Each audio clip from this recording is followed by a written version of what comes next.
Cape Breton Island at the turn of the 20th century, where Gaelic is still more common than English or French. And here too, a new era is dawning.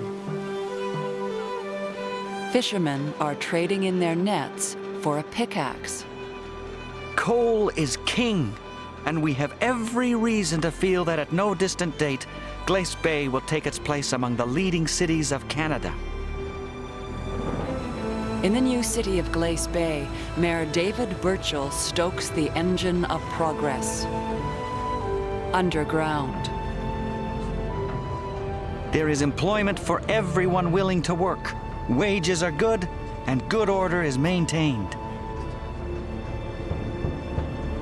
14-year-old Tyus Tutty takes a job in the coal mines.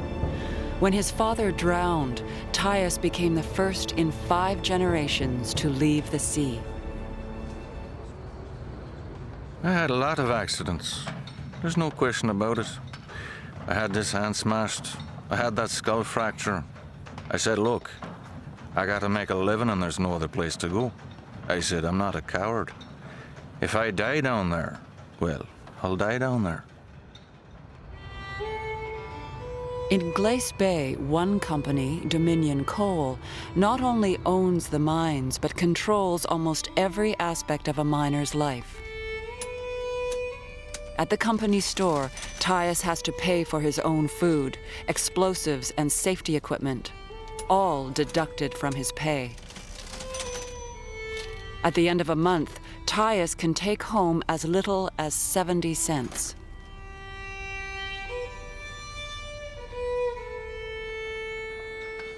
Digging in the deeps, Tyus is surrounded by many child miners, some as young as 9. We had been working 12 hours a day, loading in a low seam on our hands, being cursed at from morning to night by a greedy boss and seeing daylight only on Sundays. We faced the prospect of a dismal and unhappy existence. Dismal, unhappy, and dangerous. There was an explosion. It was 8 men killed. The manager, his name was Johnson. All they found was his lamp, his finger still in the hook.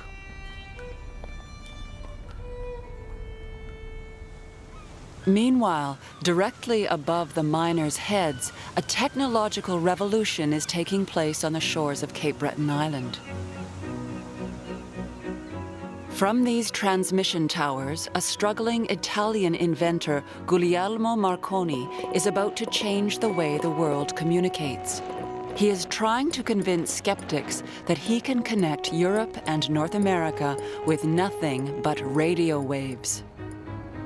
A reporter from the Sydney Record takes note. Excitement around town is intense, and all kinds of news is going the rounds concerning events the future will unfold.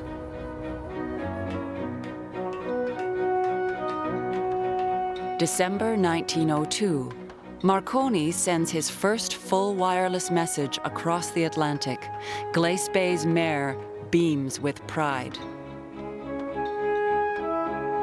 While the eyes of the foremost men in science and industry are today turned upon the brilliant inventor, a small measure of attention is directed to the spot we love as our home, obscure and out of the world though it may appear. Nearby at Bedeck, on his magnificent Cape Breton estate, inventor Alexander Graham Bell is experimenting again. 25 years before, Bell had patented the telephone. Now he is trying to launch people into the sky. The Wright brothers had beaten Bell off the ground, but the great inventor wants to go farther, faster, and higher. On a February afternoon in 1909, Bell's silver dart is wheeled out onto the frozen lake outside his estate. A reporter looks on. Before some people realized what was taking place, the buzz of the engine could be heard, and the machine was seen advancing rapidly.